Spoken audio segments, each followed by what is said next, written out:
Boa noite pra você que tá ligadinho aqui na rádio. Tá começando agora o programa Rapsódia na Música.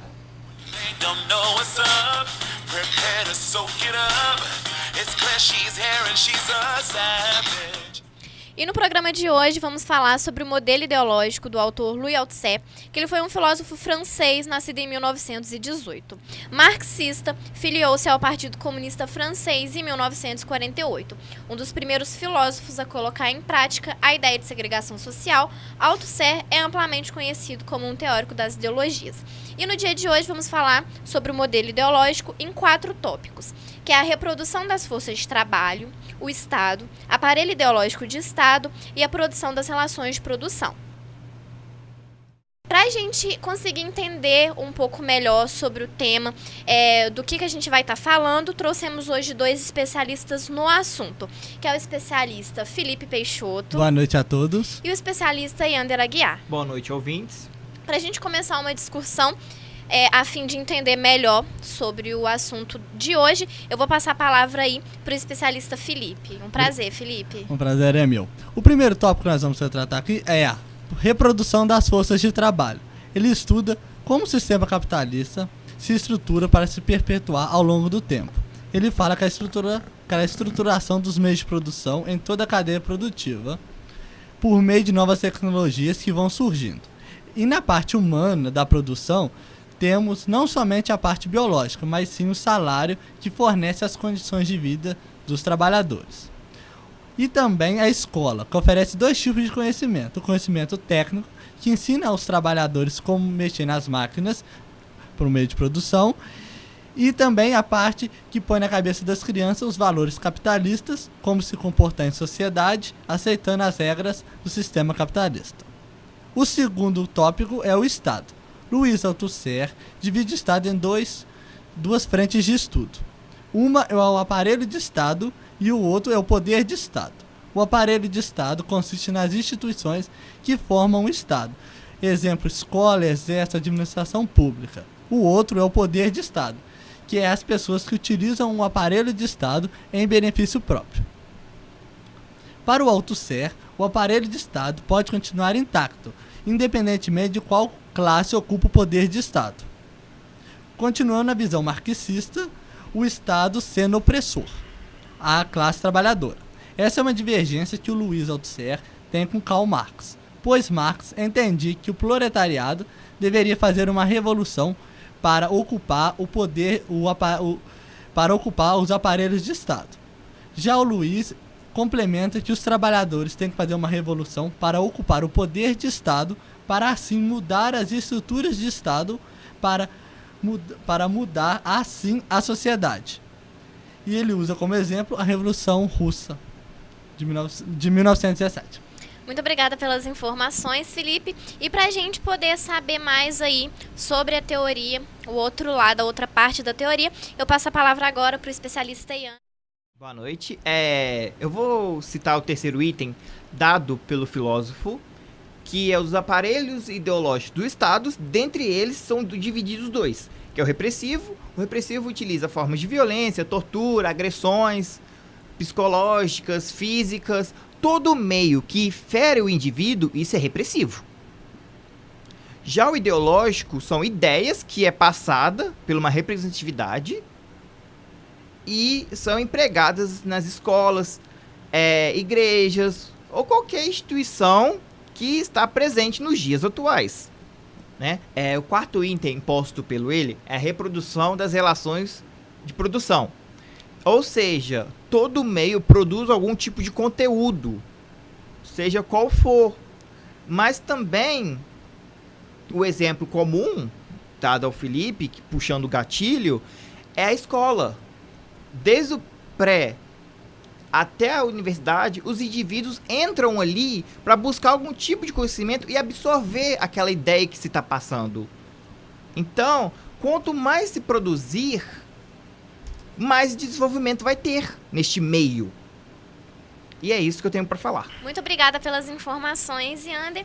Bom, como a gente conseguiu observar pelas introduções que vocês falaram aí da teoria, a gente consegue ver que o modelo ideológico é uma teoria antiga. Muita gente talvez não saiba, não consiga entender o que foi essa teoria. Eu queria que vocês trouxessem ela para o dia atual. Ou seja, se vocês têm algum exemplo de coisas que estão acontecendo no país que dê para entender melhor, que o nosso ouvinte consiga entender melhor o que é a teoria no Brasil, assim, não só no Brasil, mas enfim, de modo geral, nos dias de hoje. Um fato que aconteceu que exemplifica bastante a minha parte da teoria foi as eleições de 2018, que foi com a vitória do Bolsonaro.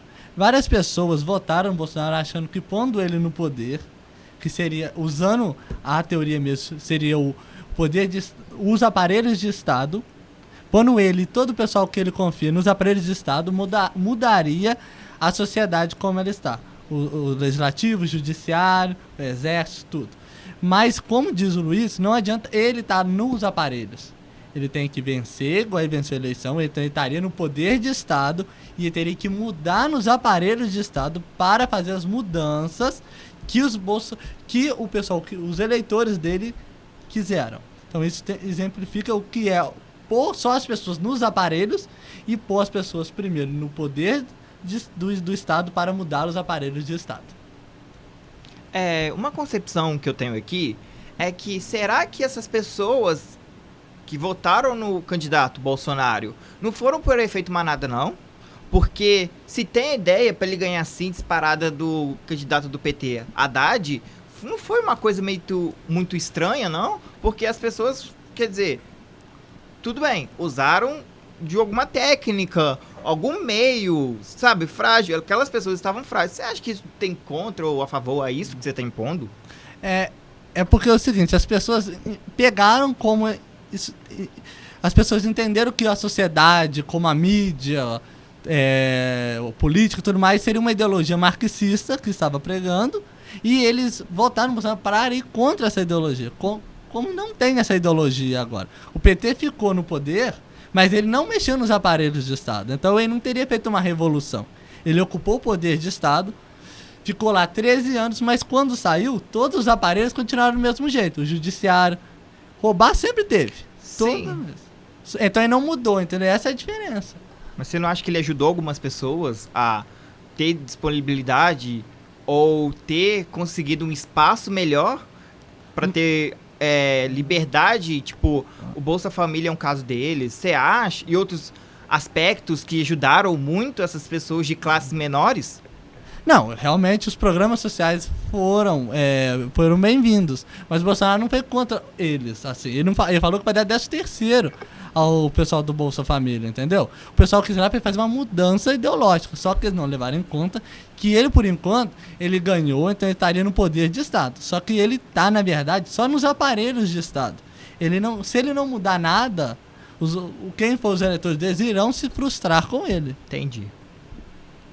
Agora, especialista Yander, a gente queria saber qual o exemplo que você trouxe dos dias atuais referente à teoria. Bom, eu trouxe atualmente uma entrevista dada pela presidente do STF, a Carmen Lúcia, que diz ao jornal Globo sobre a questão do sistema repressivo tem que ser mais duro e rigoroso. Numa palestra sobre a ética e a cultura. Através disso, a ideia que eu tive trazendo esse exemplo para a mesa de debate é que se houver mais corrupção, né, dinheiro na cueca, meia, enfim, malas de dinheiro secando na varanda, as pessoas, quanto mais, vai fazer todo tipo de ato, seja corrupção, roubo, qualquer tipo de coisa explícita na mídia. Então ela diz isso, que as pessoas têm que ser impostas a algum tipo de órgão para ter uma diminuição dessa ideia de roubo. As pessoas não vão mais roubar por causa desse órgão.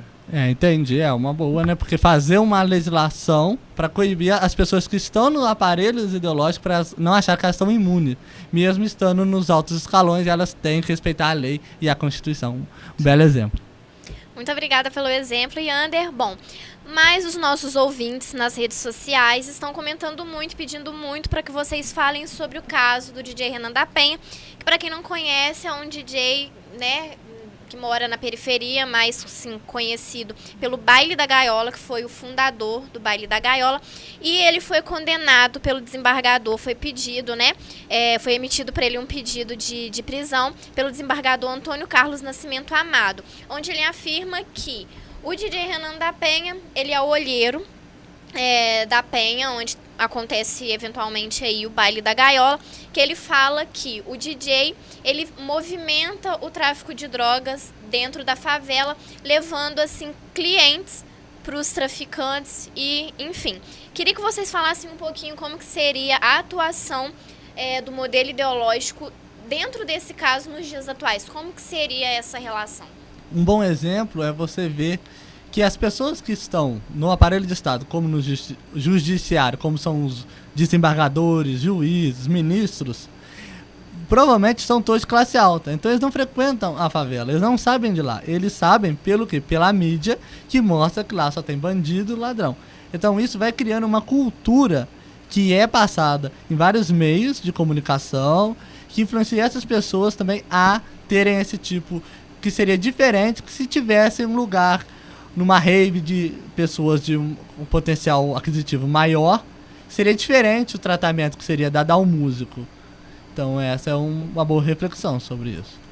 Desculpa interromper vocês assim no meio do assunto, mas a gente consegue ver que não só na favela, mas também em outros ambientes, em outros eventos, a gente vê jovens utilizando outro tipo de droga, vários outros tipos. Vocês não acham que o caso do DJ Renan da Penha não foi algo relacionado assim a preconceito, a desigualdade social? Qual que seria a opinião de vocês referente? Através dessas leis que ele tá sendo preso, tem que prender. Não interessa se tá numa comunidade A ou comunidade B, comunidade C, todo mundo tem que ter preso. Tá fazendo coisa errada, tem que ser preso, acabou. Primeiro tem que ver o que está no processo, quais são as provas que tem, se é embasado essa prisão preventiva. Se for, eu também concordo contigo, a lei é para todos mesmo. Gente, muito obrigada pelo bate-bola que a gente teve hoje. O assunto tá bom, mas o programa vai ficando por aqui. Eu quero agradecer muito a presença de vocês. Muito obrigado, foi um prazer. Muito obrigado por ter recebido essa noite. O prazer foi todo nosso de ter recebido vocês. Espero que você, ouvinte, tenha gostado. E o programa Rapisódio da Música tá ficando por aqui. Até a próxima.